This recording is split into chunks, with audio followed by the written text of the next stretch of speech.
I didn't do that. Hit got it. Hit got it. I got it. Hello, everyone. That's me saying hit got it over and over again. Hello, everybody. This is Dr. Roger Paul, and my Facebook's going, so we're good there. Tonight, we're going to continue our study on the personalities of the local universe. And we're in section 9, paragraph 11. That's on page 415 of the original book. So let's say a little prayer and we will get started. Father, thank you for bringing us together tonight. Thank you for all of our many blessings in this planet. We thank you for allowing us to share this wonderful revelation with folks and hope they will get something out of it and take it with them, that they might share it with others. We thank you. We give you the praise in your son, Michael, Jesus of Nazareth. Amen. Amen. Okay. How you doing tonight, Jane? Pretty good. I love your tree in the background. That's very pretty. Oh, thank you. Thank you. I like that. Yeah, trying to be Christmassy tonight. Lovely. Yeah. Okay. Well, let's get started. We will finish this section of the book tonight, I'm sure. So we'll start out. This first paragraph's just full of goodies, lots of goodies. So Jane, why don't you start out reading tonight, and then Diana, just next. Okay. Okay. The Midway creatures. In the early days, shall I keep going or wait? Yeah, just go on. No, people need to get here on time if they want to hear it all. So okay. All right. Midway creatures. In the early days of most inhabited worlds, certain superhuman but materialized beings are of assignment, but they usually retire upon the arrival of the planetary Adams. The transactions of such beings and the efforts of the material suns to improve the evolutionary races often result in the appearance of a limited number of creatures who are difficult to classify. These unique beings are often midway between the material suns and the evolutionary creatures, hence their designation midway creatures. In a comparative sense, these midwayers are the permanent citizens of the evolutionary worlds. From the early days of the arrival of the planetary prince to the far distant time of the settling of the planet in light and life, they are the only group of intelligent beings to remain continuously on the sphere. On Urantia, the Midway ministers are in reality the actual custodians of the planet. They are, practically speaking, the citizens of Urantia. Mortals are indeed the physical and material inhabitants of an evolutionary world, but you are all so short-lived. You tarry on your nativity planet such a short time. You are born, live, die, and pass on to other worlds of evolutionary progression. Even in the superhuman beings who serve on the planets as celestial ministers are of transient assignment. Few of them are long attached to a given sphere. The midway creatures, however, provide continuity of planetary administration in the face of ever-changing celestial ministries and constantly shifting mortal inhabitants. Throughout all of this never-ceasing changing and shifting, the midway creatures remain on the planet uninterruptedly, carrying on their work.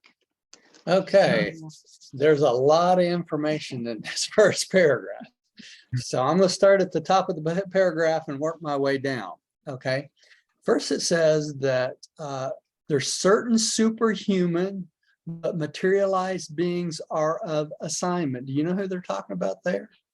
They're talking about the Caligaster 100. Okay, so when Caligastia came to the planet, he brought 100 volunteers that were previously mortals, right? So when they came to this planet and were given new material bodies, They came and they were considered at that point superhuman. That's why it says certain superhuman but materialized beings. Okay.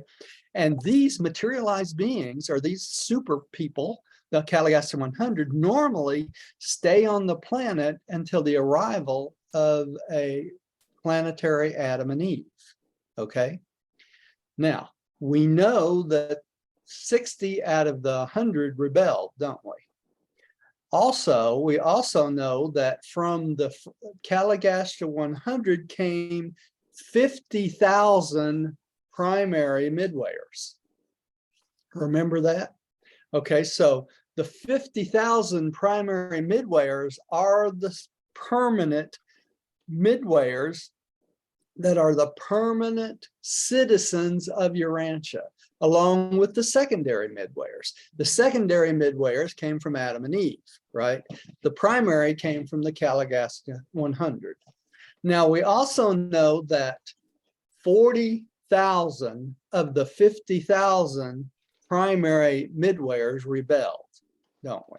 Okay, so when Christ finished his bestowal 1900 years ago, the 40,000 primary midwayers and the other midwayers, the secondary midwayers that rebelled, were taken to the prison worlds.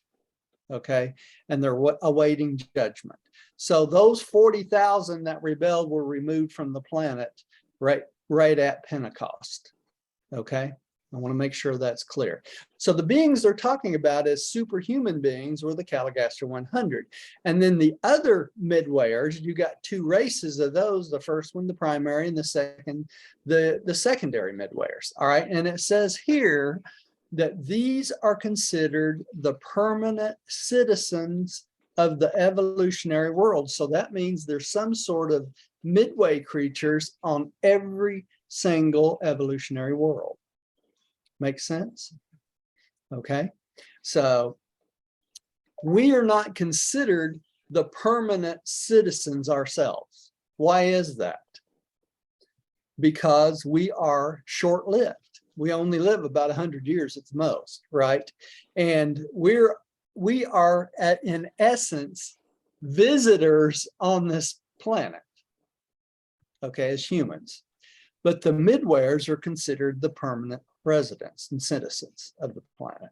So that's why they call them here two different types of things. They call them midwayers, but they also call them ministers of the planet. Why do you think they do that? Because they minister to all the needs of the planet, the administration of the planet, making sure it's going the way it's supposed to. Where we come and we go, we live, are born, live, and die, and go on to another world so quickly, we're not even considered part of the planet. Make sense? We just start out here, which is kind of interesting if you think it. But they call, it says here also, even the superhuman beings, the Caligaster 100,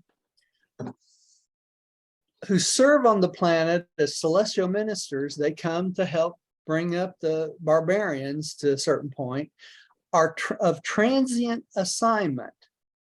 And few of them are long attached to a given sphere. So they don't stay that long, even though they end up staying about anywhere from 250 to 500,000 years before the Adam and Eve shows up. They still consider that a transient assignment, which is kind of interesting if you think about it, right? We think 100 years is a long time. 500,000 years to us would seem like eternity, right? Yeah. But they consider that a transient planet. So what I want to point out about this paragraph is this. Even though our life seems like it's a long time, right? When we get to the mansion worlds and they ask for volunteers to go out to a planet and do something like the Caligaster 100 or something like that, we would realize that we might be there 500,000 years, but it's still only a short little period of time, you know? Think about that, which is hard for us to even comprehend, right? And then they go on to tell us that the midwayers provide a continuing planetary administration in the ever-changing process of our planet. And I want to bring this point up tonight on this. Governments come and go, don't they? Kings and queens come and go. Populations come and go, but the midwayer stays constant all the way through all of this. So even though we get frustrated with our government and what's going on and all these things that's coming and what's not coming and that sort of thing, we have to keep our eyes on the goal, right? Which our eye on the goal is what? The mansion worlds. And we have to know that the midwayers have all this under control, and they are the ones that will step in if need be, if we get too far off left field, right? So it allows us to sleep at night, doesn't it? Because if we had to go to bed worrying about everything that's going on the planet all the time, we'd never sleep, right? You think about it. Did I sleep? Probably not. Right. Yeah, the last sentence of this paragraph is really important. Throughout all of this never ceasing changing and shifting, that's what I was talking about. The midway creatures remain on the planet uninterruptedly, carrying on their work. So they just keep working and working and working, right? Even though all this stuff is going on in the world, which we may not like, but this is where we live right now, right?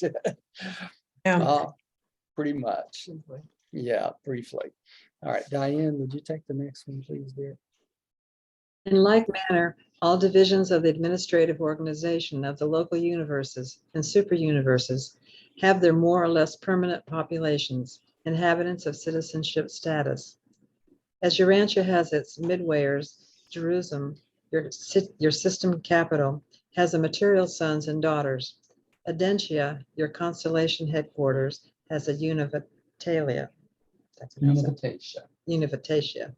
While the citizens of Salvington are twofold, the created Susatia and the evolved spirit-fused mortals. The administrative worlds of the minor and major sectors of the super universes do not have permanent citizens, but the Uversa headquarters spheres are continuously fostered by an amazing group of beings known as the Abundanters. The creation of the unrevealed agents of the Ancients of Days and the 7 reflective spirits resident on the capital of Orvanton. These residential citizens on Uversa are at present administering the routine affairs of their world under the immediate supervision of the Uversa core of the sun-fused mortals. Even Havona has its native beings, and the central isle of light and life is the home of the various groups of paradise citizens. Okay, so what I want you to gain from this is this. On each level, there is a permanent type of citizen on those planets, okay? For our planet, Earth, ours is the primary and secondary midwayers, right? Okay, you'll notice here in this picture on Jerusalem, that's our system capital, right? The material sons and daughters are the permanent citizens of those, are the capitals. Even though some of the material sons and daughters go out to become Adam and Eve's on planets, right? When they do that, after they're done with that process, they become ascenders just like we do. They go through the mansion worlds, they go through the same process as we do, okay? But until then, they're considered descending sons of God. When they start to progress like we do, going to the mansion worlds and all that, they become ascending sons of God. But they're considered part of the material sons and daughters, the permanent citizens of the system capitals. So not all of them will become Adam and Eve's, right? Some of them will, some of them won't. All right. Did you have a question, Pam? No. Sorry, no. Okay. All right. Adentia is our constellation headquarters, right? The headquarters of the constellation. And so for our constellation, there'd be I forget how many systems is in the constellation. I believe it was a 1,000, if I remember correctly. I could be wrong. Don't quote me on that. But the Unificatia are a type of being on the constellation, and the Unificatia stays on the constellation headquarters, which is Urantia.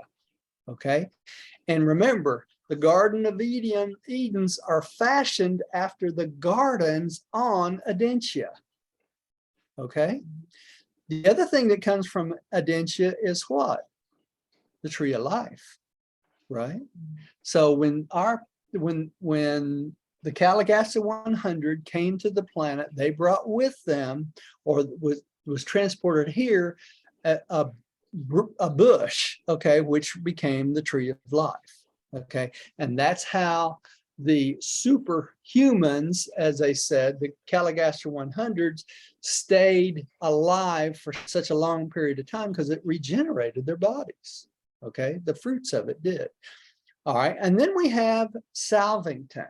And on Salvington, the permanent citizens of Salvington are the Susatia and the spirit-fused mortals. Remember when we talked about the spirit-fused mortals last time, how they will be permanent citizens of the local universe, and most of them end up on Salvington. Now, they've added one on here for Uversa, our seventh super universe capital, and every super universe has one, and that is the Abundantes. And I want to go back up to this paragraph for 1 second, and you'll see here it said that the Uversa headquarters continuously foster an amazing group of beings known as the Abundantes, and they're a creation of the Ancients of Days and the 7 reflective spirits. You see that?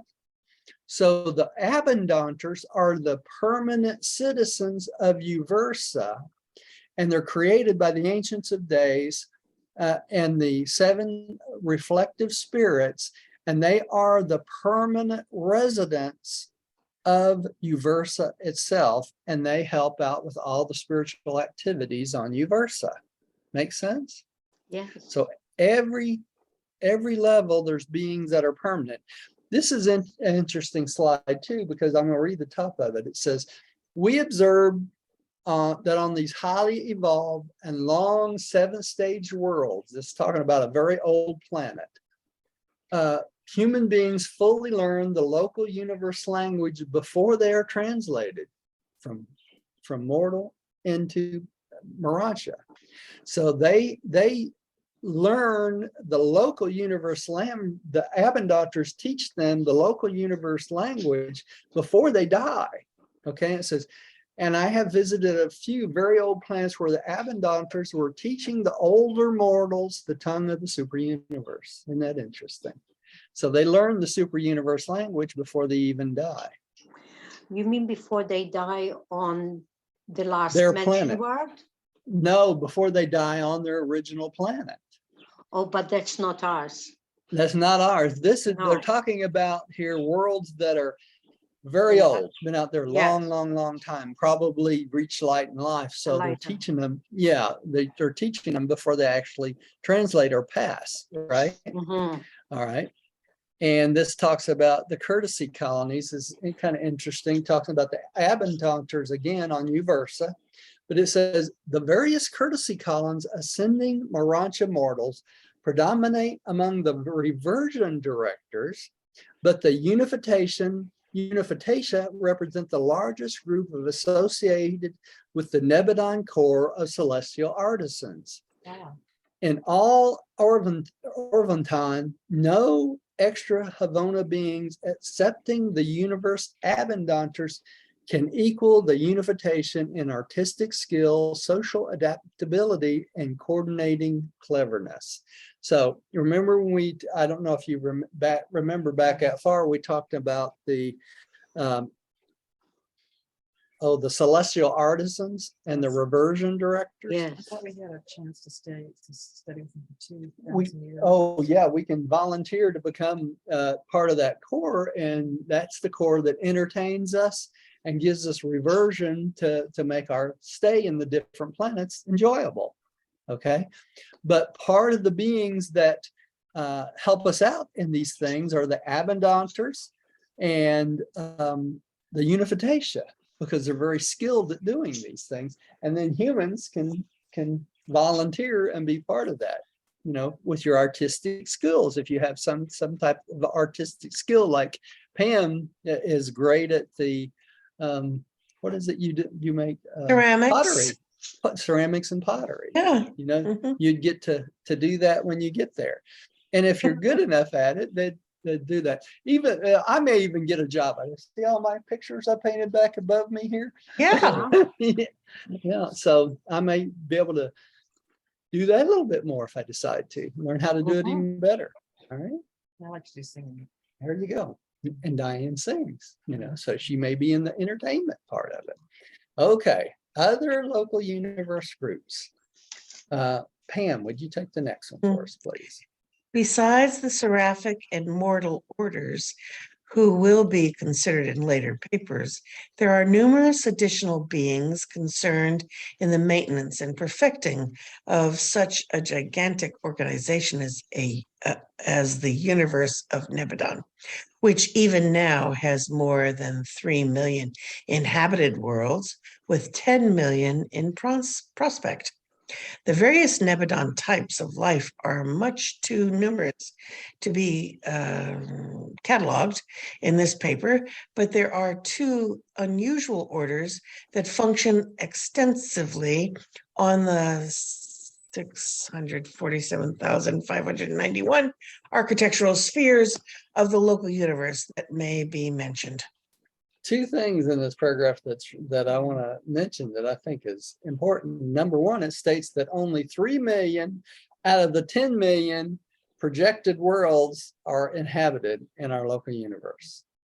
So we're only 1/3 of the way there, right? So 2/3 of our local universe is not even inhabited yet. Okay, so we got a long, long way to go. The other thing I wanted to mention is the 647,591 architectural spheres. Now you're probably asking yourself, how can there be that many architectural spheres, right? Because we know of the mansion worlds are architectural spheres. We know that the satellites surrounding the constellation has architectural spheres. And we know there's 490 architectural spheres, I think it is, surrounding Salvington, right? That doesn't make 647,000, does it? Guess where they all come from? You got to look at it this way. Each local system, which there's over 100,000 local systems, have at least 7 satellites surrounding the system, and then 7 more satellites surrounding those satellites, right? So that's 49. So multiply that over 100,000, you can see how there ends up being 647,000 architectural spheres. Yeah, Pam. So you kind of lost me there in the numbers. So Yeah. what you're saying is that, like, Earth has the moon? No, those are not architectural spheres. We don't get into architectural spheres until we get into the Urantia worlds, right? The system capitals and the Urantia worlds, right? And then the constellation capitals and the spheres surrounding those. Those are all architectural spheres. Those are not normal planets, okay? Okay. The normal planets are the planets like we have surrounding our solar system and the planet we're on. These are physical planets that were created yet are evolving. Okay, so they're not considered architectural spheres. Architectural spheres are built from the ground up. They're literally manufactured as a sphere for a planet. So they're not, it's not like here. They don't have mountains and things like that from volcanoes over time and that sort of thing, oceans and that sort of thing. They're perfect. So they're all manufactured perfectly. Okay, so even Urantia, even our constellation headquarters, is an architectural sphere, and it's beautiful because they made it that way, right? All right, so you can think of them as a perfect creation more than anything, right? All right.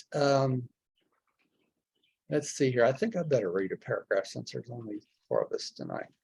The sporangia are the spirit offspring of the bright morning star and the father Melchizedek. They are exempt from personality termination, but are not evolutionary or ascending beings. Neither are they functionally concerned with the evolutionary ascension regime. They are spirit helpers of the local universe, executing the routine spirit task in Nebadons. So these beings are created by the bright and morning star and Father Melchizedek. And remember from this picture up here, okay, it's not on here. The sporangia, anyway, it's not on these pictures. The sporangia are the support personnel for all the angelic corps below Gabriel. Okay, so the sporangia do all the chores or anything that needs to be done having to do with the spirit task of Nebadon. Okay, now the spornasia, well, let's read that paragraph before I get ahead of myself. Jane, would you take the next one? Okay. Dyspornasia, the architectural headquarters worlds of the local universe are real worlds, physical creations. There is much work connected with their physical upkeep, and herein we have the assistance of a group of physical creatures called spornagia. They are devoted to the care and culture of the material phases of these headquarters worlds from Jerusalem to Salvington. Spornagia are neither spirits nor persons. They are an animal order of existence. But if you could see them, you would agree that they seem to be perfect animals. Okay, so spornagia are not mortal, right? They're animals. But there is spornagia on every planet from the local system capital all the way up to the capital of the local universe. And these spornagia take care of all things physical that needs to be managed or upkept. Okay. Gardening, any physical aspect of a planet, it would be the spornagia that takes care of them. Now we're going to find out, I think it's in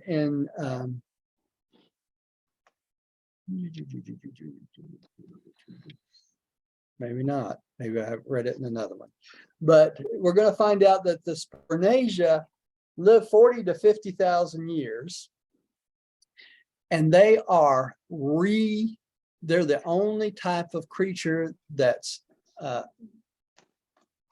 reincarnated. Okay, so they'll live 40, 50,000 years, then they're reincarnated back into spornagia again. Now, when they're reincarnated into spornagia again, they're happy being spornagia because they only have the first 5 adjutants. They don't have worship and wisdom, so they don't understand worship and wisdom. Okay, so that's why they're happy being gardeners, groundskeepers, probably cooks and bottle washers for whatever food we eat, whatever. You know, they do all the chores that we don't want to do. Okay, but they are perfect animals. Okay, let's see. I believe you're next, aren't you, dear? Yeah. The various courtesy colonies are domiciled on Salvington and elsewhere. We especially profit from the ministry of the celestial artisans on the constellations and benefit from the activities of the reversion directors who operate chiefly on the capitals of the local systems. There's the paragraph on the celestial artisans and the reversion directors, and there's a whole section of those under the thing on the mansion worlds. Okay, and it's going to talk about how we get attached to them. Pam, I think you're next again. Always there is attached to the universe service a core of ascending mortals, including the glorified midway creatures. These ascenders, after attaining Salvington, are used in an almost endless variety of activities in the conduct of universe affairs. From each level of achievement, these advancing mortals reach back and down to extend a helping hand to their fellows who follow them in the upward climb. Each mortals of temporary, your cursor is right there, Oh, sorry, temporary arrow, sojourn. There you temporary go. sojourn on Salvington are assigned on requisition to practically all core of celestial personalities as helpers, students, observers, and teachers. Okay, so as mortals, we get to do a little bit of everything, don't we? We get to go back and help all the people that's coming behind them, us, in every way we possibly can. Okay, so we'll be assigned tasks to do just that as we make our ascension up through the mansion worlds and on to the constellation headquarters. Okay, Rodney, you made it just in time to read the last paragraph.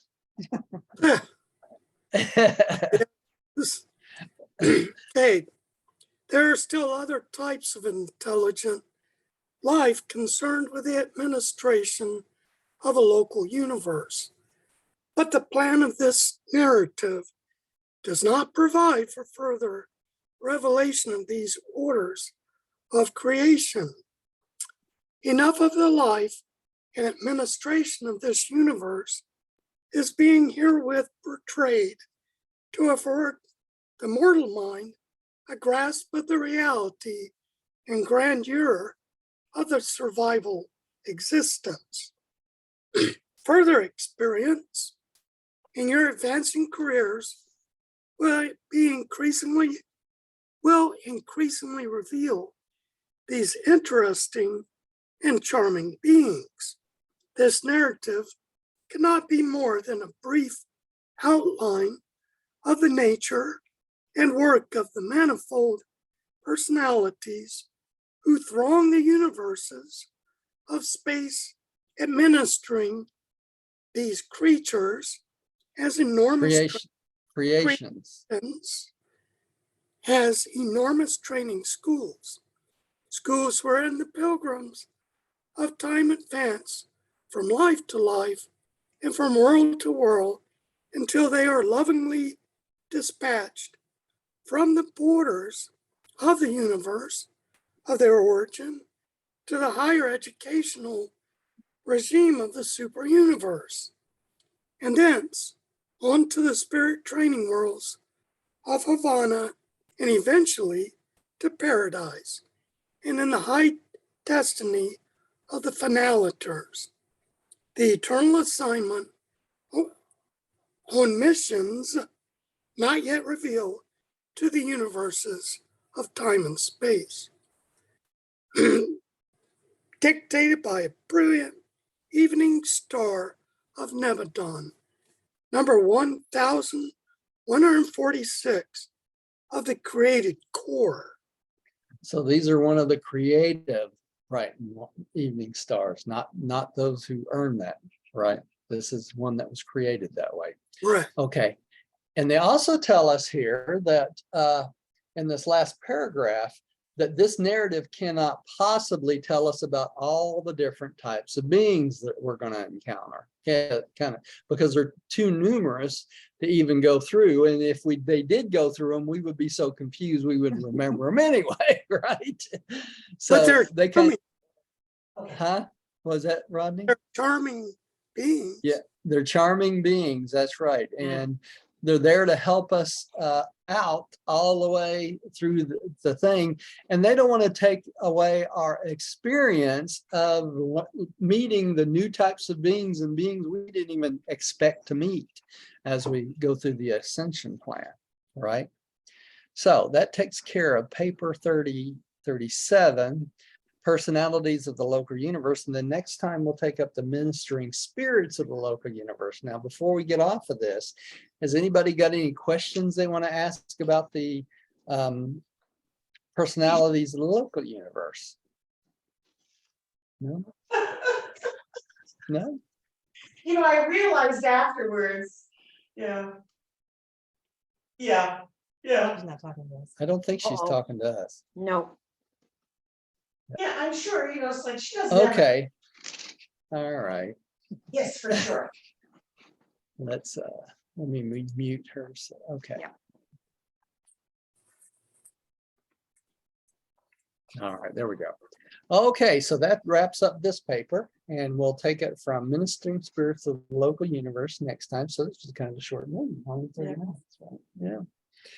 All right, so let's say a little prayer and we'll close out for tonight, and then we'll talk a little bit before we go here. Let's Diane, would you like to pray tonight? Take yourself off mute first. Hang on, dear. I'm going to get my mouse back over here.